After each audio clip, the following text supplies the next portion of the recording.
Hello friends, welcome to chem doctor AB. I am Alok sir. और आज की class में हम लोग डिस्कस करने वाले हैं मेटल्स एंड नॉन मेटल्स का इस चैप्टर का next part, that is formation of ions and ionic compounds. Okay, that we will be discuss in this class. Okay, so let us start. So formation of ions and ionic compounds. ठीक है, so इस topic को हम लोग जो है discuss करने वाले हैं, लेकिन इसमें ये जो टॉपिक है ये बड़ा टॉपिक है। क्लियर है? सो बड़ा टॉपिक है, इट मीन्स व्हाट कि हमें इस टॉपिक को, ठीक है, कुछ नंबर ऑफ वीडियोस में कंप्लीट करना है, ताकि आपको जो है हर एक पॉइंट या इसका जो हर एक कंसेप्ट है वो सही ढंग से आपको समझ में आए। इसमें क्या क्या कंसेप्ट आप लोगों को स्टडी करना है, सबसे पहले मैं आपको बता देता हूँ। ठीक है, क्या क्या कंसेप्ट आपको स्टडी करना है ये आपको पता रहना बहुत जरूरी है। देखिए, ये जो पार्ट है ना, मेटल्स एंड नॉन मेटल्स का, ये अगर आपको समझना है तो इसको समझने के पहले आप लोगों को पता होना चाहिए कि ये आयंस क्या होते हैं। सबसे पहले आप लोगों को पता होना चाहिए व्हाट आर आयंस, ये आयंस होते क्या है एग्जैक्टली। ओके, ये आयंस क्या होते हैं ये आपको पता होना चाहिए। आयंस कैसे बनते हैं, ठीक है, हाउ आयंस आर फॉर्म्ड, ये आपको पता होना चाहिए। ठीक है, कि आयंस जो है ये किस तरह से बनते हैं ये आपको पता होना चाहिए। आपको और क्या पता होना चाहिए? आपको पता होना चाहिए कि जो स्टेबल गैसेस कौन से है ना, मोस्ट स्टेबल गैसेस, ठीक है, ये कौन से है, मतलब जिसके साथ हम लोग कंपेयर करेंगे, है ना, ये मैं आपको आगे समझाऊंगा। ठीक है ना, मोस्ट स्टेबल गैसेस के जो भी है हमारे पास में, ठीक है, जिनको हम लोग इनर्ट गैसेस कहते हैं, इनर्ट, या फिर हम उसे नोबल गैसेस कहते हैं। तो इन नोबल गैसेस से हम लोग कंपैरिजन करते हैं अदर एटम्स के साथ में, है ना, अदर एटम्स को हम लोग कंपैरिजन करते हैं, और वहां से फिर हम लोग बताएंगे कि वो जो एटम है, ठीक है, वो स्टेबल कब होंगे, है ना। अगर वो इनर्ट या नोबल गैस की तरह व्यवहार करेंगे या इलेक्ट्रॉनिक कॉन्फिगरेशन शो करते हैं, या आप लोगों ने 9th क्लास में डिस्कस किया, तो वो जो एटम्स होते हैं वो भी कैसे हो जाते हैं, स्टेबल होते हैं। जो सभी चीजें हम लोग डिस्कस करेंगे वन बाय वन। क्लियर? ये सब जानने के बाद में ये आपको पता चल गया आयंस क्या होते हैं, हाउ आयंस आर फॉर्म्ड, ये हम लोग सीखेंगे। मोस्ट स्टेबल गैसेस कौन से हैं, यानी इनर्ट और नोबल गैसेस, इनके बारे में हम लोग डिस्कस करेंगे। ठीक है, और उसके बाद में हम लोग ये देखेंगे कि व्हाई, ये सब चीजें डिस्कस करने वाले हैं। ठीक है, हम वन बाय वन समझेंगे व्हाई ये नोबल गैसेस जो है, नोबल गैसेस आर स्टेबल। ठीक है ना, ये जो नोबल गैसेस है ये स्टेबल क्यों है, ये भी हम लोगों को अच्छे से स्टडी करना है। क्लियर है? हम आयंस में different type of ions discuss करेंगे। ठीक है, हम ये भी देखेंगे कि how do metal and non metal react. ठीक है, मेटल्स एंड नॉन मेटल्स किस तरह से रिएक्शन करते हैं, इस पार्ट को भी हम लोग डिस्कस करने वाले हैं।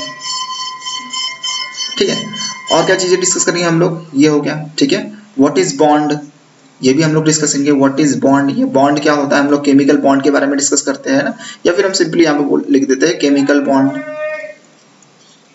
ये केमिकल बॉन्ड क्या होता है या फिर बॉन्ड क्या होता है, इसके बारे में हम लोग डिस्कस करेंगे। क्लियर है? और फिर एट द एंड जो हम लोग डिस्कस करेंगे फॉर्मेशन ऑफ आयंस वगैरह सब चीजें पढ़ने के बाद में हम लोग डिस्कस करेंगे फॉर्मेशन ऑफ आयोनिक कंपाउंड्स,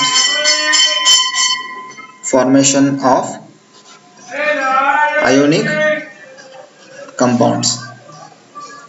ठीक है, formation of ionic compounds, ionic compounds कैसे बनते हैं इसके बारे में हम लोग जो है डिस्कस करेंगे। तो ये जितने भी टॉपिक्स है, ठीक है, आपके सामने ये जितने भी टॉपिक्स है, ये सभी हम लोगों को, ठीक है, वन बाय वन, ठीक है, क्योंकि कैसा है, मेन जो रहता है ना वो रहता है कंसेप्ट। अगर आपका कंसेप्ट जो है ये पूरी तरह से क्लियर हो जाता है किस टॉपिक के बारे में, ठीक है, किसी भी टॉपिक के बारे में अगर आपका कंसेप्ट क्लियर हो जाता है कि हाँ यार आयंस मतलब ये होते हैं, आयंस इस तरह से फॉर्म होते हैं, आयंस स्टेबल इसलिए है बिकॉज वो नोबल गैस की तरह व्यवहार कर रहे हैं या इलेक्ट्रॉनिक कॉन्फिगरेशन शो कर रहे हैं। सो ये सब चीजें जब आप लोगों का पूरा कंसेप्ट जो है ये क्लियर हो जाएगा तो आपको ये जो टॉपिक जो है ये टॉपिक पढ़ना आपके लिए और दूसरों को भी समझाना ये आपके लिए बहुत ज्यादा ईजी हो जाएगा। It will be very easy for you. Okay, to understand and also to for example if अगर आप दूसरों को बताना चाहते हो, टू टेल अदर्स, ठीक है, सो उसके लिए भी वो भी आप लोगों के लिए बहुत आसान हो जाएगा, बिकॉज इतने अच्छे से जो है हम लोग इन टॉपिक्स को डिस्कस करने वाले, ठीक है ना। सो सबसे पहले जो आज हम लोग डिस्कस करेंगे, सबसे पहले आयंस, ये के आयनिक कंपाउंड्स, इनके बारे में डिस्कस करने से पहले हम सबसे पहले जो पॉइंट डिस्कस करेंगे, जो कि सबसे इंपॉर्टेंट है, वो है फ्रेंड्स यहाँ पर why noble gases are stable and what are noble gases, ये भी हम लोग डिस्कस करेंगे, ठीक है। ये नोबल गैसेस क्या होते हैं, ठीक है, व्हाट आर नोबल गैसेस, ये भी डिस्कस करेंगे हम लोग, ठीक है। व्हाट आर नोबल गैसेस, इस टॉपिक को भी हम लोग पहले डिस्कस करेंगे, और नोबल गैसेस स्टेबल क्यों होते हैं इसके बारे में पढ़ेंगे। अगर आपको ये पॉइंट समझ में आता है सो डेफिनेटली आप लोगों को बाकी का जो पॉइंट है वो भी बेहतर तरीके से समझ में आएगा। ओके, सो चलिए स्टार्ट करते हैं। तो सबसे पहले जो आज हम लोग डिस्कस करेंगे, ठीक है, उसको बोलेंगे इनर्टनेस ऑफ नोबल गैसेस, ठीक है। क्या बोलेंगे हम लोग, इनर्टनेस, ठीक है, इनर्टनेस का मतलब स्टेबल, ठीक है, इनर्टनेस ऑफ नोबल गैसेस, ठीक है, या सिंपली हम बात करेंगे स्टेबिलिटी के बारे में। ये जो नोबल गैसेस होते हैं ये स्टेबल क्यों होते हैं, ठीक है, ये जो टॉपिक है हम लोग यहाँ पर डिस्कस करने वाले हैं। ओके, सो सबसे पहले तो आप लोगों को पता होना चाहिए कि नोबल गैसेस क्या होते हैं। आई होप कि आप लोगों ने 9th क्लास में भी डिस्कस किया है नोबल गैसेस के बारे में। देखिए नोबल गैसेस आपके पास में डिफरेंट टाइप ऑफ, ठीक है, नोबल गैसेस है आपके पास में। वो कौन कौन से आपके पास में, सबसे पहला तो आपके पास में है हीलियम, उसके बाद में हीलियम के बाद में नियॉन, हीलियम नियॉन, ठीक है, उसके बाद में है आर्गॉन, उसके बाद में है क्रिप्टॉन, उसके बाद में है जेनॉन, और उसके बाद में है रेडॉन, ठीक है। ऐसे जो है आपके पास में क्या है, आपके पास में नोबल गैसेस है, ठीक है। सबसे पहला हीलियम, देन नियॉन, इसके नाम, ठीक है, आप लोगों को पता होना चाहिए। ये कौन सा है, पहला है ये हमारा हीलियम, ठीक है। दूसरा ये जो सिंबल आपको दिख रहा है ये है नियॉन का। तीसरा जो दिख रहा है ये है आर्गॉन का, ठीक है। चौथा जो दिख रहा है ये है क्रिप्टॉन, ठीक है। ये जो दिख रहा है आपको ये है जेनॉन, और ये जो दिख रहा है इसका नाम है रेडॉन। क्लियर है। मैं इनके, देखिए आप लोगों ने ये भी डिस्कस किया है एटॉमिक नंबर। एटॉमिक नंबर का मतलब क्या होता है कि कितने नंबर ऑफ प्रोटॉन्स जो है पर्टिकुलर एटम में है वो उसका एटॉमिक नंबर कहलाता है। तो हीलियम का एटॉमिक नंबर होता है 2, ठीक है। ये क्या मैं बात कर रहा हूँ एटॉमिक नंबर के बारे में, ठीक है। हीलियम का एटॉमिक नंबर होता है, ठीक है, ये आपके सामने हो गया 2। सिमिलरली नियॉन के अगर मैं एटॉमिक नंबर की बात करूँ तो इसका होता है 10, ठीक है। इसका होता है 18, क्रिप्टॉन का होता है 36, जेनॉन का होता है 54 और रेडॉन का होता है 86। तो ये सभी क्या है, ये इनके एटॉमिक नंबर्स है। एटॉमिक नंबर का मतलब क्या होता है, number of protons in a particular atom. Clear है। ये सब चीजें हम लोग डिस्कस किया। द मोस्ट इंपॉर्टेंट पार्ट जो स्टेबिलिटी को समझाता है या जिसके थ्रू हम लोग स्टेबिलिटी समझ सकते हैं वो होता है friends electronic configuration. Electronic configuration, ठीक है ना। तो जिसको इलेक्ट्रॉनिक कॉन्फ़िगरेशन फॉर एग्जांपल अगर समझ गया है, क्लियर है, समझता है इलेक्ट्रॉनिक कॉन्फ़िगरेशन मतलब क्या, और किसी पर्टिकुलर एटम के लिए इलेक्ट्रॉनिक कॉन्फ़िगरेशन लिखते आता है, तो फ्रेंड्स उसके लिए जो ये है टॉपिक बहुत ज़्यादा ईजी हो जाएगा, है ना। उसके लिए ये टॉपिक पढ़ना बहुत है ना, बहुत ज़्यादा आसान हो जाएगा। क्लियर है। तो देखिए इलेक्ट्रॉनिक कॉन्फ़िगरेशन की अगर हम बात करें, ठीक है, सो जैसे कि हम स्टार्टिंग करते हैं अगर हीलियम से, तो आपको पता है कि 4 डिफरेंट शेल के बारे में हम लोग यहाँ पर बात करेंगे, ठीक है। 4 डिफरेंट शेल के बारे में बात करेंगे, या फिर हम लोग सीधी साफ बात करेंगे जो इलेक्ट्रॉनिक कॉन्फ़िगरेशन का हमारा फॉर्म होता है ना 2, 8 इस तरह से। तो हीलियम जो होता है एटॉमिक नंबर 2 है, जितना इसका एटॉमिक नंबर उतने ही नंबर ऑफ इसमें इलेक्ट्रॉन। ये भी आप ध्यान में रखिए, न्यूट्रल एटम की बात कर रहा हूँ, ठीक है। अगर हम न्यूट्रल एटम की बात करें, ये जितने भी हम लोग नोबल गैसेस कंसीडर कर रहे हैं ये कैसे न्यूट्रल है।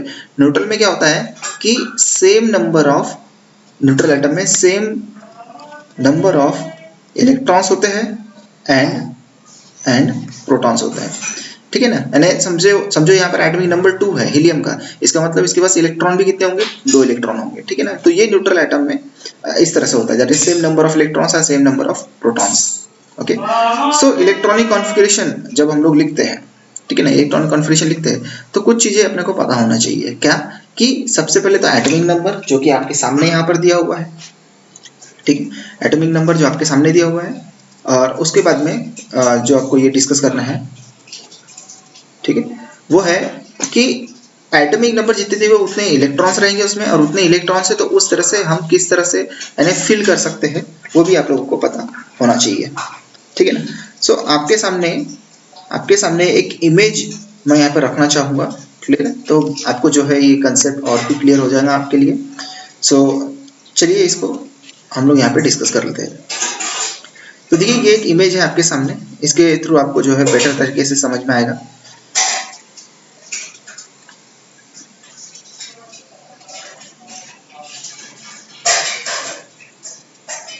ओके, आई होप कि आप लोगों को ये जो इमेज है ये क्लियर नजर आ रही होगी, क्लियर है। तो देखिए आप यहाँ देख सकते हैं electronic configuration of noble gases और इनर्ट गैसेस, क्लियर है। सो यहाँ आप देख सकते हैं, देखिए जिस तरह से मैंने नाम लिखा, ठीक है, helium, neon, argon, krypton, xenon, radon, आप देख सकते हैं ये इनके सिंबल हो गए, ठीक है। एटॉमिक नंबर का मतलब मैंने आपको बताया कितने नंबर ऑफ टोटल उसमें क्या है, प्रोटॉन्स है, ठीक है, कितने नंबर ऑफ उसमें क्या है, टोटल प्रोटॉन्स है, ठीक है। प्रोटॉन मतलब P पॉजिटिव, क्लियर है, प्रोटॉन पॉजिटिव चार्ज रहता है इसलिए। अब देखिए के इलेक्ट्रॉनिक कॉन्फ़िगरेशन, ठीक है, K shell, L shell, M shell, N shell, ठीक है। इन जनरल हम लोग जो है 9th क्लास तक के K, L, M, N shell तक के ही इन 4 शेल के बारे में ही हम लोग डिस्कस करते हैं, है ना। अभी आप लोगों को एक्चुअली यहाँ पर लंबा जो है इनका इलेक्ट्रॉनिक कॉन्फ़िगरेशन है, इसलिए हमको नेक्स्ट शेल भी यहाँ पर कंसिडर करना है। अब आप देख सकते हैं कि इलेक्ट्रॉनिक कॉन्फ़िगरेशन की अगर हम बात करें तो हीलियम में होते हैं 2 इलेक्ट्रॉन। एक्चुअली ये सभी की सभी कैसे है, ये सभी की सभी जो मैं बात कर रहा हूँ यहाँ पर ये न्यूट्रल है, ठीक है। ये कैसे है, न्यूट्रल है। न्यूट्रल है इट मीन्स व्हाट, न्यूट्रल है इसका मतलब क्या हुआ कि इनके पास जितने नंबर ऑफ प्रोटॉन होंगे यानी जितना इसका एटॉमिक नंबर होगा उतने ही नंबर ऑफ इसमें इलेक्ट्रॉन भी होंगे। तो आप देख सकते हैं जैसे एटॉमिक नंबर हीलियम का कितना है, 2 है, तो इसमें इसका जो इलेक्ट्रॉनिक कॉन्फ़िगरेशन उसमें आप देख सकते हैं फर्स्ट शेल में कितने हैं, 2 इलेक्ट्रॉन। आप लोगों ने ये सब चीजें डिस्कस किया है क्या, कि फर्स्ट शेल की जो कैपेसिटी होती है वो होती है 2, ठीक है। सेकंड शेल की जो कैपेसिटी होती है एल शेल की जो कैपेसिटी होती है, ठीक है, इस तरह से मैं आपको डिस्कस करता हूँ। के शेल की 2 होती है, ठीक है। एल शेल की कितनी होती है, एल शेल की होती है 8, क्लियर है। एम शेल की होती है यानी थर्ड शेल की 2, 8, 18, ठीक है। फिर जो फोर्थ नंबर का शेल होता है उसकी कितनी होती है 32। ये कैसे निकाल सकते हैं आप, ये एक फॉर्मूला होता है अपने पास में, क्या होता है फॉर्मूला, 2n² का। n मतलब नंबर ऑफ शेल, कौन से नंबर ऑफ शेल के लिए आपको maximum number of electron find out करना है, तो 2n²। n की जगह आप क्या पुट कर दीजिए, जो भी है, जैसे मान के चलो n ये मेरा 4 नंबर का शेल है, तो यहाँ अगर हम मान के चलो 2 × 4 का स्क्वायर करते हैं तो कितना आ जाएगा, 2 × 16 कितना आ गया, 32। इसलिए हमने पता लगाया कि जो n शेल होता है इसमें टोटल नंबर यानी मैक्सिमम कितने नंबर ऑफ इलेक्ट्रॉन रह सकते हैं, 32 रह सकते हैं, क्लियर है। इसके पीछे और भी बहुत लंबी स्टोरी है, ठीक है, हालांकि हमें वो सब चीजें अभी डिस्कस नहीं करना है। तो देखिए नियॉन, ठीक है, नियॉन 10, ठीक है ना, इसमें कंफ्यूज नहीं होना, बस यहाँ पर आप ये बस आप समझिए कि स्टेबल क्यों है ये, ठीक है ना, स्टेबल क्यों है, क्लियर है ना।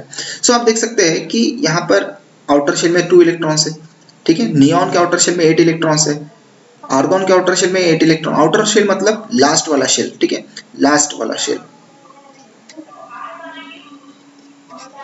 वाला शेल यानी कि आउटर शेल, क्लियर है। सो आप देख सकते हैं इस तरह से क्रिप्टॉन के केस में भी 8 इलेक्ट्रॉन्स, ठीक है, ज़ेनॉन के केस में भी और रेडॉन के केस में। मींस सिर्फ हीलियम को छोड़ के अगर देखा जाए, ठीक है, हीलियम का क्या है, जो आउटर शेल है उसमें 2 इलेक्ट्रॉन है, और बाकी जितने भी नोबल गैसेस है सबके आउटर शेल में कितने हैं, 8 इलेक्ट्रॉन्स, ठीक है, जैसे कि हम लोग इस वाले कॉलम में देख सकते हैं, है ना, 2 8 8 8 8 8 इस तरह से। अब देखिए फ्रेंड्स, अब इसमें बात समझना एक बहुत ज्यादा जरूरी है, वो क्या है कि किसी भी एटम में, ठीक है, इन एनी एटम और आयंस, ठीक है। देखिए मैं आपको ये धीरे धीरे हर एक पॉइंट समझाता हूँ। एटम्स और आयन, किसी भी एटम या किसी भी आयन में अगर मान के चलो उसका डुप्लेट कंप्लीट है, डुप्लेट और ऑक्टेट इज कंप्लीटेड। अब ये डुप्लेट और ऑक्टेट का मतलब क्या होता है, डुप्लेट मतलब जिसके आउटर शेल में 2 इलेक्ट्रॉन्स प्रेजेंट है, और ऑक्टेट मतलब जिसके आउटर शेल में 8 इलेक्ट्रॉन्स प्रेजेंट है, क्लियर है? डुप्लेट का मतलब क्या होगा कि आउटर शेल में, ठीक है, ये इफ इन एनी एटम और आयंस, ठीक है, ये मैं आउटर शेल की बात कर रहा हूँ, ठीक है, किसकी बात कर रहा हूँ? आउटर मोस्ट शेल, ठीक है, आउटर मोस्ट शेल की बात कर रहा हूँ। अगर उसका डुप्लेट कंप्लीट है, यानी उसके आउटर शेल में 2 इलेक्ट्रॉन है, अगर उसका ऑक्टेट कंप्लीट है मतलब उसके आउटर शेल में 8 इलेक्ट्रॉन है, ठीक है। अब ये 2 इलेक्ट्रॉन वाले भी केस किसके लिए? सिर्फ हीलियम के लिए, ओनली हीलियम। इस बात को ध्यान में रखिए, helium is a noble gas. सिर्फ हीलियम के केस में ये 2 इलेक्ट्रॉन अगर रहे तो ये स्टेबल है। हीलियम के अलावा अगर कोई भी रहा एक्सेप्ट हीलियम, ठीक है ना, मैं आपको बहुत ही इंपॉर्टेंट पॉइंट समझाने जा रहा हूं, एक्सेप्ट हीलियम, ठीक है, ठीक है, except helium, if any atom or ion consist 2 electrons, ठीक है, क्लियर है इतनी बात? अगर कोई किसी भी एटम की बात करें, ठीक है, किसी भी एटम की बात करें, ठीक है, आयन यहाँ भी नहीं लेते हम लोग, किसी भी एटम की बात करें, if any atom consist 2 electron, ठीक है, आयन कंसिडर मत कीजिए, कंसिस्ट 2 इलेक्ट्रॉन्स, देन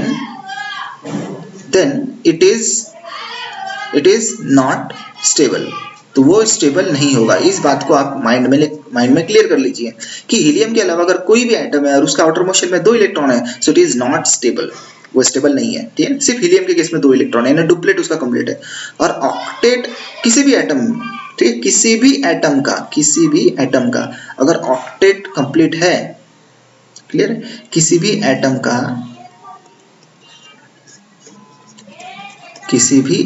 का, ये बहुत इंपॉर्टेंट टॉपिक है, किसी भी एटम का ऑक्टेट कंप्लीट है, ठीक है, तो वो कैसा होगा? तो वो एटम जो है, वो एटम कैसा होगा? स्टेबल होगा, ठीक है। एंड ऑक्टेट अगर कंप्लीट नहीं है, ठीक है, ऑक्टेट नॉट कंप्लीटेड, तो वो कैसा होगा? तो वो हो जाएगा अनस्टेबल। वो कैसा रहेगा? वो अनस्टेबल रहेगा, ठीक है। अगर ऑक्टेट कंप्लीट है तो स्टेबल है, ऑक्टेट कंप्लीट नहीं है तो अनस्टेबल है। हीलियम के केस में ही सिर्फ डुप्लेट जो है इसका कंप्लीट है, ये स्टेबल है। हीलियम के अलावा कोई भी दूसरा रहेगा तो वो कैसा रहेगा? वो जो है वो नॉट स्टेबल रहेगा, ठीक है। तो ये सभी पॉइंट मैंने यहाँ पर क्लियर कर दिया। एक्चुअली किसी तरह का कंफ्यूजन नहीं होना चाहिए, इसलिए मैं आपको एक एक पॉइंट जो है समझाते हुए चल रहा हूँ। ओके, सो देखिए ये बातें आप लोगों को समझ में आ गई। आप लोगों को ये बातें समझ में आ गई कि अगर ये जितने भी, देखिए इसलिए हम लोग जो है ना, ये नोबल गैसेस जो हमारे पास में अवेलेबल है, ठीक है, इनको हम लोग, ठीक है, इनको हम लोग स्टेबल गैसेस बोलते हैं, ठीक है, स्टेबल। ये सभी की सभी जो है जो नोबल गैसेस हमारे ये कैसे है? ये स्टेबल है, ठीक है। स्टेबल क्यों है? क्योंकि इनका डुप्लेट कंप्लीट है, इनका ऑक्टेट कंप्लीट है, ठीक है। तो जिस एटम का भी डुप्लेट या ऑक्टेट कंप्लीट होगा, क्लियर है, तो वो कैसा हो जाएगा? वो स्टेबल रहेगा, क्लियर है। तो यहाँ समझने वाली बात ये है कि जितने भी फॉर एग्जांपल हम लोग डिस्कस कर रहे हैं, ठीक है, एटम्स के बारे में, आयंस के बारे में, क्लियर है, तो वो किसकी तरह बिहेव करना चाहिए? वो किसकी तरह बिहेव करना चाहिए कि जितने भी है एटम्स, ऑल द एटम्स, ठीक है, ऑल द एटम्स, ठीक है, और आयंस विच, ये हमारा मान के चलो रेफरेंस हो गया। यानी हम नोबल गैस को देखते हुए बताएंगे कि हमारा कोई अदर एटम नोबल गैस के अलावा वो स्टेबल है या नहीं है, ठीक है ना। और स्टेबल अगर उसको होना है तो उसको क्या करना पड़ेगा, ये सब चीजें हम लोगों को अभी डिस्कस करना है। तो देखिए अभी जैसे कि यहाँ पे लिखा है ऑल द एटम्स और आयंस, ठीक है, और ऑल द एटम्स और ions which shows electronic configuration,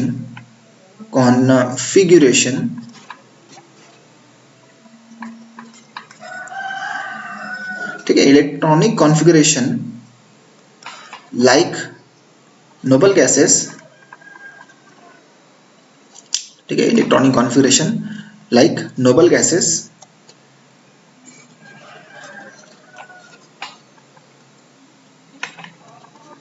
ठीक है, वो कैसा हो जाएगा? वो स्टेबल हो जाएगा, क्लियर है। अब वो किस तरह से स्टेबल होते हैं वो सब चीजें हम लोग जो है डिस्कस करने वाले हैं, क्लियर है। पहले तो आप लोगों को ये कंसेप्ट समझ में आ गया कि इनर्टनेस ऑफ नोबल गैसेस मतलब क्या? इनर्टनेस मतलब ये दे आर नॉन रिएक्टिव, ठीक है। यहाँ पे और एक मैं पॉइंट ऐड कर देता हूँ, इनर्ट का जो मीनिंग होता है, इनर्ट का मतलब होता है नॉन रिएक्टिव, ठीक है, नॉन रिएक्टिव। तो ये जो नोबल गैसेस है ये कैसे है? They are non reactive in nature. Non reactive का मतलब होता है स्टेबल, जो स्टेबल है वो कैसे रहते हैं? Non reactive. तो ये इनर्टनेस का मतलब यही होता है, दैट इज नॉन रिएक्टिव, है ना, स्टेबल होते हैं। तो अब हम इनसे कंपैरिजन करेंगे विद अदर, ठीक है। हम क्या करेंगे? हम कंपेयर करेंगे, कंपेयर करेंगे। क्या कंपेयर करेंगे? इलेक्ट्रॉनिक कॉन्फ़िगरेशन कंपेयर करेंगे। किसका? अदर एटम्स का। और इलेक्ट्रॉनिक कॉन्फ़िगरेशन कंपेयर करने के बाद अगर हमें पता चलता है कि वो मैच नहीं कर रहा है, तो उसको क्या करना पड़ेगा उस एटम को जिसके थ्रू वो इलेक्ट्रॉनिक कॉन्फ़िगरेशन मैच करे? किसके साथ में? नोबल गैस के साथ में। यानी जो इलेक्ट्रॉनिक कॉन्फ़िगरेशन है, इलेक्ट्रॉनिक कॉन्फ़िगरेशन है, मान के कोई भी नोबल गैस की, और जो भी कोई भी एटम है, फॉर एग्जांपल कोई भी एटम है, अगर इनकी इलेक्ट्रॉनिक कॉन्फ़िगरेशन मैच होती है किसी भी तरह से, है ना, हम देखेंगे क्या क्या तरीके हैं, किसी भी तरह से अगर इनकी इलेक्ट्रॉनिक कॉन्फ़िगरेशन अगर मैच होती है, देन हम बोलेंगे कि वो जो पर्टिकुलर एटम है वो कैसा है? स्टेबल है ना। देखते हैं हम लोग वो तरीके क्या है। तो नेक्स्ट जो हम लोग डिस्कस करेंगे, ठीक है, नेक्स्ट जो हम लोग डिस्कस करेंगे वो है ions.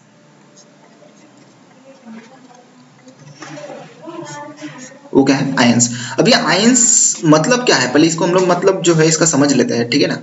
So what are ions? Ions are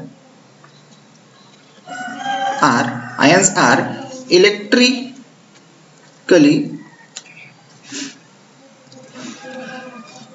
charged atoms, ठीक। क्या होता है ये? इलेक्ट्रिकली चार्ज्ड एटम्स मतलब ऐसे एटम्स जिनके ऊपर क्या है? कुछ इलेक्ट्रिकल चार्जेस है। अभी इलेक्ट्रिकल चार्जेस कैसे हो सकते हैं? ये electrical charges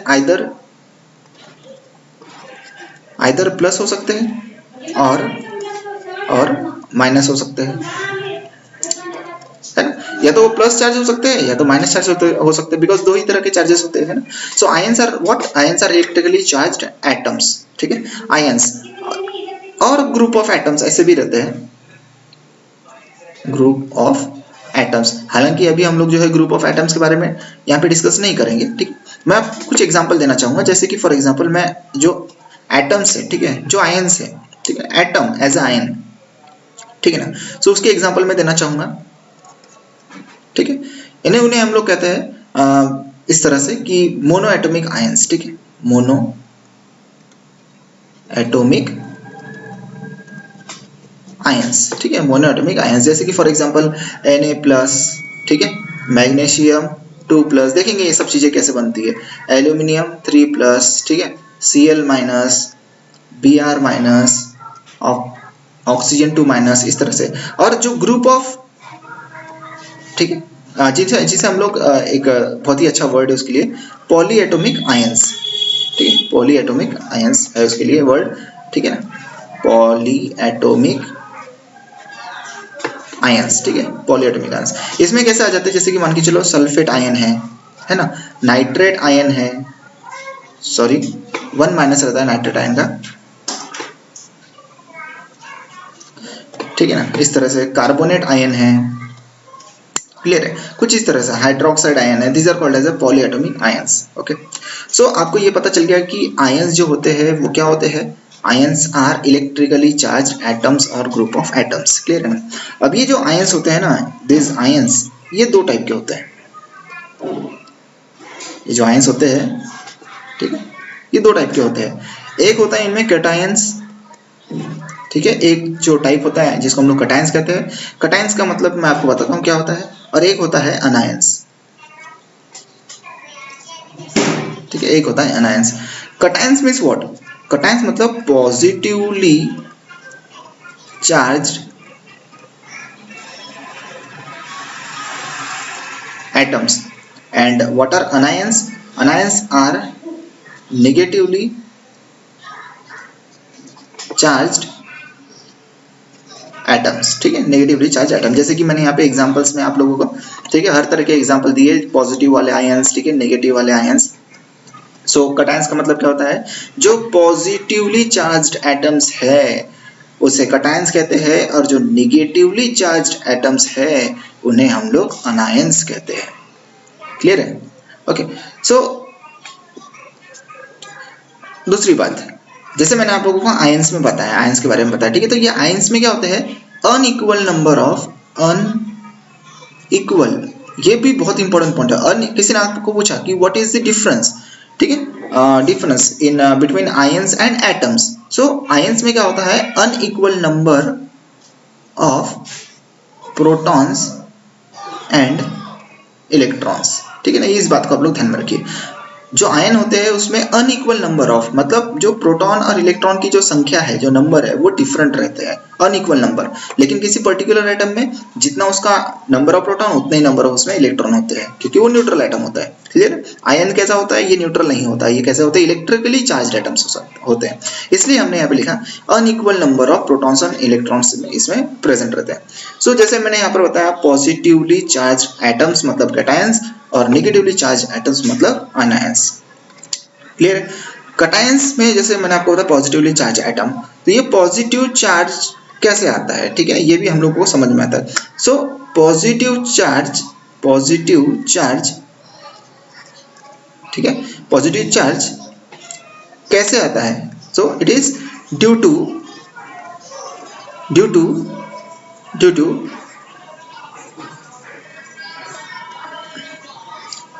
loose of electrons by an atom, ठीक है। किसी पर्टिकुलर एटम के द्वारा अगर इलेक्ट्रॉन लूज होते हैं, ठीक है, इलेक्ट्रॉन लॉस होते हैं, सो उस एटम के अंदर क्या आता है, पॉजिटिव चार्ज आता है, उस एटम के अंदर पॉजिटिव चार्ज आता है, ठीक है ना। Similarly for example, if any atom, ठीक है, any atom gain or accept electrons,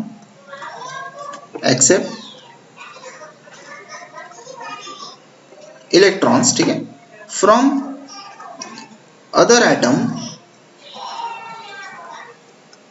ठीक है, किसी अदर एटम से कोई अगर फॉर एग्जांपल एटम, ठीक है, इलेक्ट्रॉन्स ले रहा है, गेन कर रहा है, ठीक है, तो उसके ऊपर कौन सा चार्ज आता है, उसके ऊपर आता है नेगेटिव चार्ज। उसके ऊपर कौन सा चार्ज आता है, उसके ऊपर में आ जाता है नेगेटिव चार्ज। अब देखिए, जनरली ये जो कटायंस होते हैं, ये कटायंस, ठीक है, किस तरह के जो एलिमेंट्स होते हैं वो कटायंस बनाते हैं, ठीक है। तो जो मेटल्स होते हैं, ठीक है ना, ध्यान में रखिए, जो मेटल्स होते हैं ये क्या बनाते हैं, कटायंस बनाते हैं, और जो नॉन मेटल्स होते हैं ये क्या बनाते हैं, ये अनायंस बनाते हैं, ठीक है ना। इस बात को ध्यान में रखिए आप लोग कि जो मेटल्स होते हैं वो कटायंस बनाते हैं, और जो नॉन मेटल्स होते हैं, ठीक है ना, वो अनायंस बनाते हैं। क्लियर है? अब इसमें और आगे बढ़ लेते हैं हम लोग। क्यों? क्योंकि metals have a tendency to lose electrons, ठीक है। मेटल की टेंडेंसी कैसे रहती है, इलेक्ट्रॉन लूज करने की, और नॉन मेटल की प्रॉपर्टी क्या होती है, इलेक्ट्रॉन गेन करने की, है ना, इलेक्ट्रॉन गेन करने की ना, इलेक्ट्रॉन एक्सेप्ट करने की जो है टेंडेंसी होती है नॉन मेटल्स में। That's why. क्लियर है ना?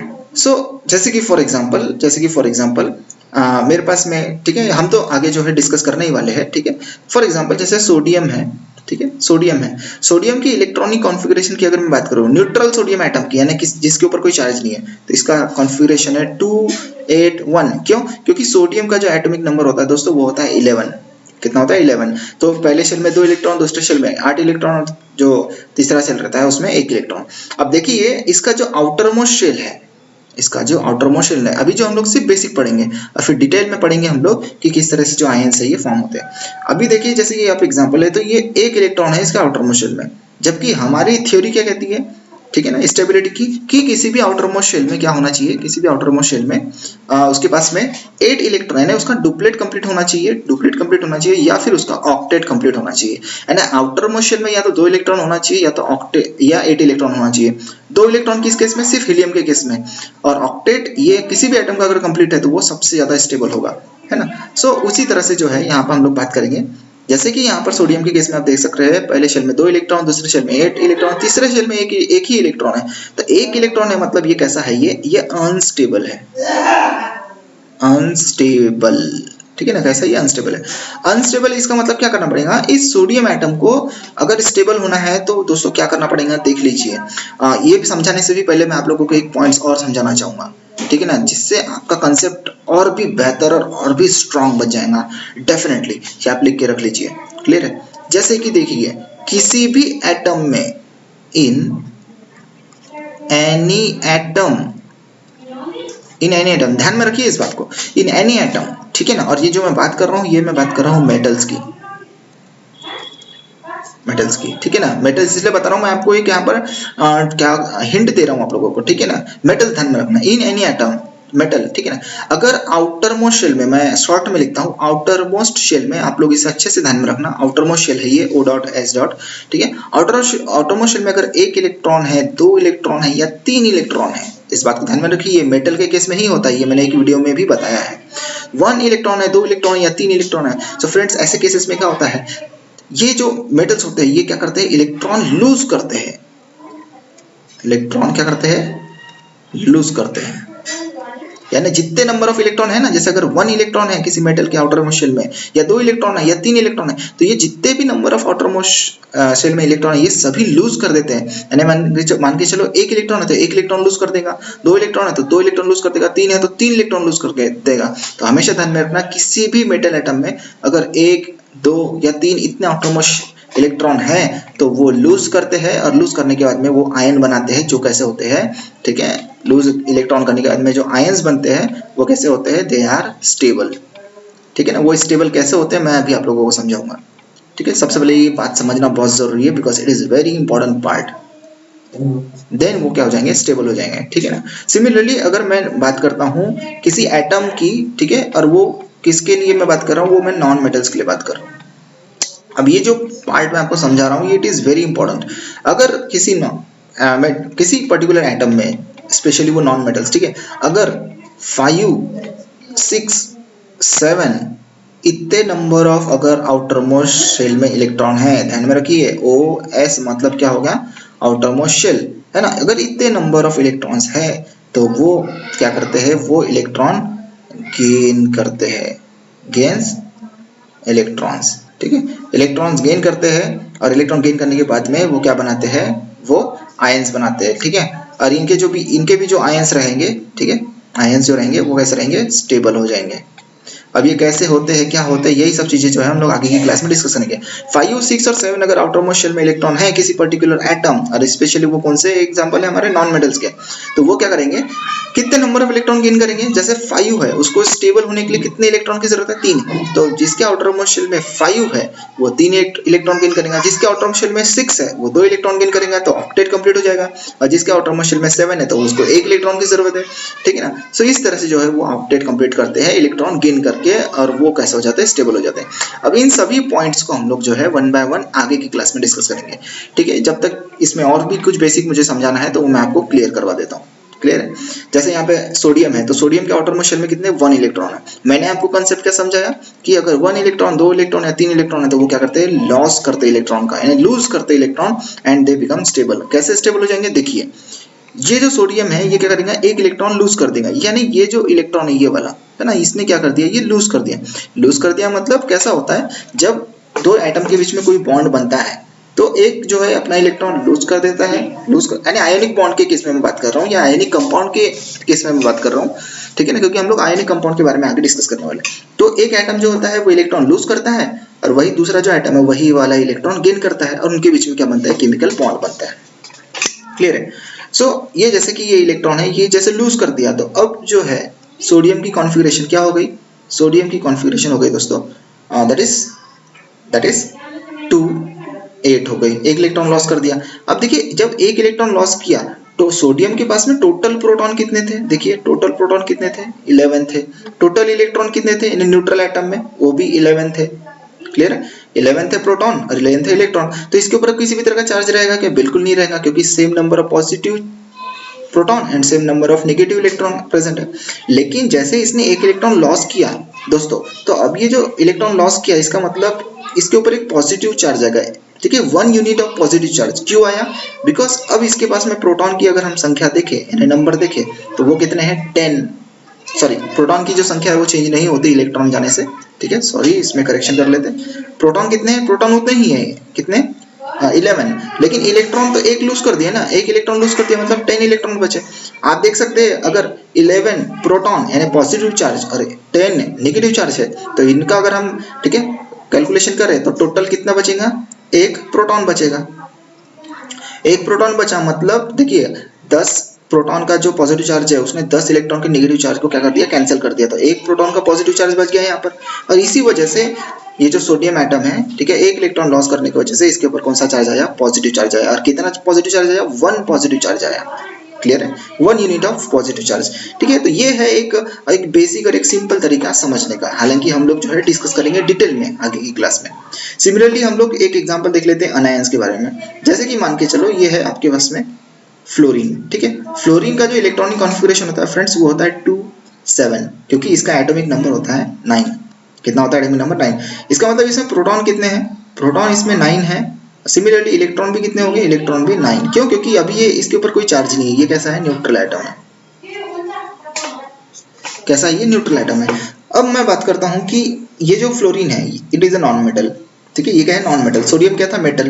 अब फ्लोरीन है नॉन मेटल है, कैसे पहचाने हम लोग ने, एक तो हम इसके इलेक्ट्रॉनिक कॉन्फ़िगरेशन पहचान सकते हैं कि किसी भी एटम के इलेक्ट्रॉनिक कॉन्फ़िगरेशन में 5 6 7 अगर है तो वो नॉन मेटल है, तो 7 है। और नॉन मेटल की प्रॉपर्टी क्या होती है, टू गेन इलेक्ट्रॉन।